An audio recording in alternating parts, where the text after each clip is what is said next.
Bonjour, pourriez-vous vous présenter en quelques mots? Bonjour, je m'appelle Arnaud Kéran, je suis parolier, librettiste, plutôt rêveur et j'ai à peine ou presque pas quitté l'enfance. Que représente Noël pour vous? La plus belle des fêtes. Chaque année, je l'attends avec gourmandise et elle m'émerveille. Pour moi, c'est une fête essentielle, quoi. Elle me rattache à l'enfance que j'ai pas vraiment quittée, comme je vous le disais à l'instant. Mais je l'attends tous les ans, comme je l'attendais quand j'avais 7 ans. Quelle est votre Madeleine de Proust à Noël? Alors, ce serait les gâteaux que ma maman faisait, des gâteaux à la noix, de tradition slovaque. Et elle ne les faisait revenir que le 24 décembre, donc j'attendais toute l'année. Comment le petit Arnaud vivait-il les fêtes de fin d'année? J'essayais vraiment de profiter de chaque seconde, parce que pour moi, c'est la fête qui passe le plus vite. Avant de découvrir Une seconde avant Noël, aviez-vous déjà imaginé que le Père Noël avait eu une enfance? Alors pas du tout. J'ai jamais pensé que le Père Noël avait pu avoir une enfance. Et ça, je le dois à Romain Sardou. C'est en lisant son livre que j'ai trouvé vraiment cette idée incroyable. Pour moi, alors évidemment, ça peut paraître évident, mais on ne se pose jamais cette question-là.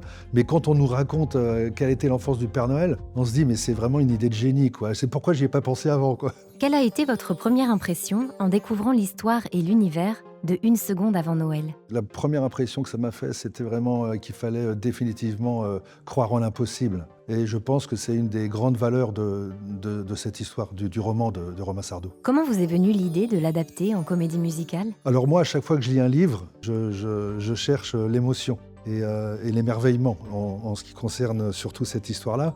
Moi, je suis parolier, donc en fait, je lis toujours des livres avec l'idée d'en faire un spectacle. C'est ma matière première, c'est avec elle, moi, que je vais sculpter mes paroles. Et j'ai réellement fait une rencontre, c'est comme en amour, je dirais, mais c'est une histoire de rencontre. Et j'ai réellement rencontré le roman de Romain Sardou. Et j'ai ensuite fait toutes les paroles et une première version de livret avec mon émotion. Première rencontre avec Romain Sardou. Petit stress? Racontez-nous.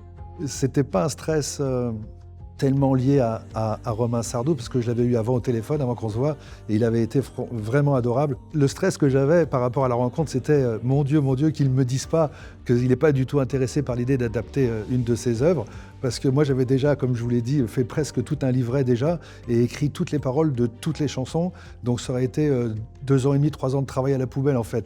Mais je trouve que c'est toujours plus élégant d'amener un bouquet de fleurs ou une bonne bouteille de vin, donc je voulais pas arriver les mains vides.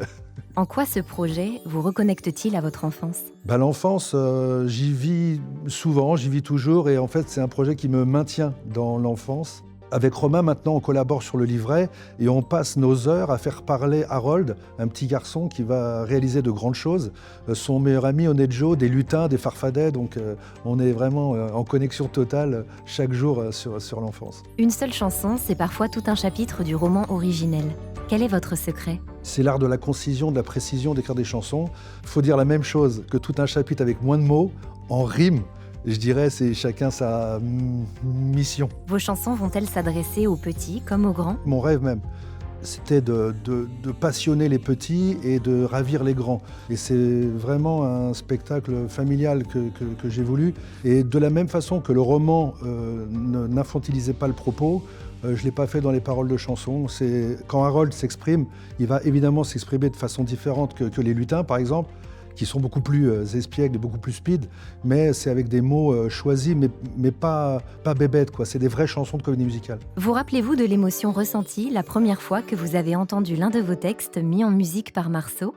Oui, j'ai pleuré, évidemment. J'ai rencontré Valentin il y a 11 ans maintenant, et 11 ans qu'on collabore, qu'on fait des chansons ensemble. C'était sur une chanson d'une comédie musicale, une autre qu'on a fait aussi avant. Et ouais, beaucoup d'émotions. Je trouve que Valentin est un magicien.